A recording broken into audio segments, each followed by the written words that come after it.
All right, today we're going to dive into a pretty wild idea. It's something that completely flips our modern idea of politics on its head. And what's crazy is, it's not new at all. It comes straight from ancient Athens, and it might just hold a key to fixing some of our biggest problems today. So let's get into it.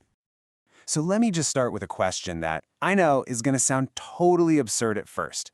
What if elections, the very thing we see as the heart of democracy, aren't actually the most democratic way to govern? It's a huge question, and it really challenges a belief that's at the core of our entire world. And the reason I ask is because of this complete 180-degree flip in history. You see, the ancient Greeks, the people who literally invented democracy, saw things the exact opposite way that we do. For a guy like Aristotle, picking leaders by a random lottery, well, that was democratic because it gave every single citizen an equal shot. But elections? Oh no, they saw elections as oligarchic, a system that pretty much guarantees that the rich, the famous, and the powerful will win. Somehow, over the centuries, we've turned that original idea completely upside down. Now look, this isn't just some theory from a dusty old book. This was a real thing. It was put into practice for almost 200 years in classical Athens. This was a living, breathing system built on the idea of real power for ordinary people. And just look at how central this lottery idea, or sortition, really was. It's kind of mind-blowing. Over 90% of public offices were filled by randomly chosen citizens. Let that sink in. The Council of 500, the body that set the entire agenda for the city, they were just regular folks picked out of a hat, basically. Elections were actually the rare exception, used only for jobs that required very specific, proven skills, like being a military general. So the magic ingredient here is this thing called sortition. It's pretty simple, really. You select officials by taking a random sample of the population. The whole point is to achieve true political equality. You know, not just the right to vote for some elite person, but the actual equal chance for any citizen to step up and serve. And here's the kicker. It worked. For nearly 2 centuries, this system was the backbone of one of the most incredible civilizations in human history.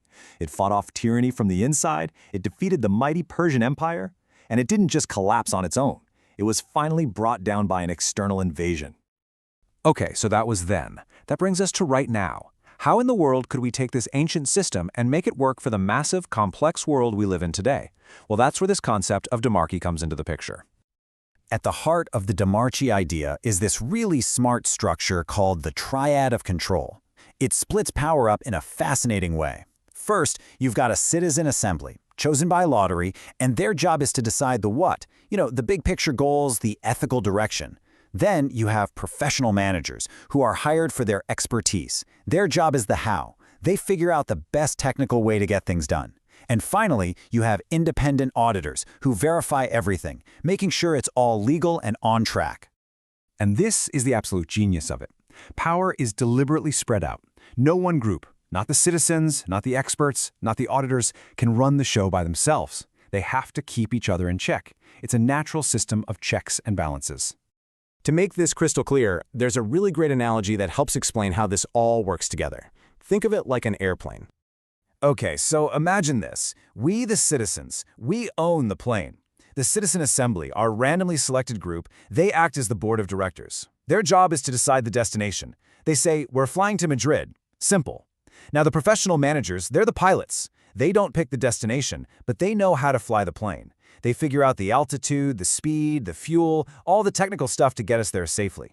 And the auditors? They're like air traffic control and the head mechanics, constantly checking to make sure the flight plan is safe, legal, and efficient. Right about now, you're probably thinking, okay, that's a nice story, but Athens was a tiny city. How could that possibly scale to a whole planet of billions of people? And the answer is pretty cool. We use modern technology to give this system some serious superpowers. This chart shows the main trick, a system of escalation. The idea is that the vast majority of routine decisions, we're talking like 90% of them, are just automated.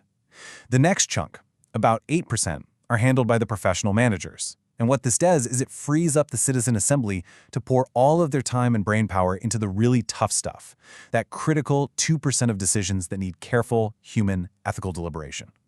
And to help them make those big decisions, democracy suggests we need a major upgrade to voting itself. I mean, think about the problem with our system now.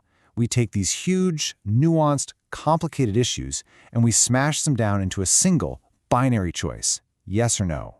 All that does is create winners and losers, and all the important details just get lost. I absolutely love this quote. It says, traditional voting is like a hammer that just crushes complexity. But this new approach is more like an MRI scanner. It doesn't force a simple answer, it lights up the issue from all angles, so you can see where the real agreement is. So what does that MRI scanner actually look like? Well, instead of just a single yes or no, members of the Citizen Assembly would rate proposals on a bunch of different dimensions. They might give a score for priority, for economic impact, for ethical weight, and so on. What you get isn't a simple winner, but this really rich, detailed map of preferences. And that map gives the professional managers a much clearer, more nuanced mandate to create policies that reflect what people actually want, not just what 51% of them voted for.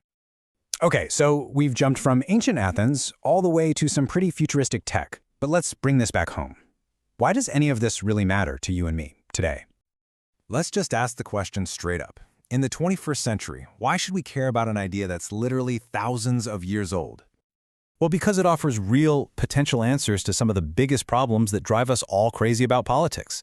Think about it. When you pick people by lottery for short terms they can't repeat, you get rid of the whole incentive to focus on re-election, which fuels so much corruption. You break political gridlock because you have regular people talking, not career politicians fighting. And because you can't buy a lottery, you could seriously reduce the power of big money in politics. And that all leads to this final, really provocative thought. Based on the 200-year track record in Athens, the question really isn't, can a system like this work? We kind of already know it can. The real burning question is, why on earth did we abandon it? It's a powerful question to chew on, right? If any of this has sparked your curiosity and you want to go deeper into the Planetary Demarchy project, you can find a ton more information by visiting demarchia.org. Thanks so much for tuning in.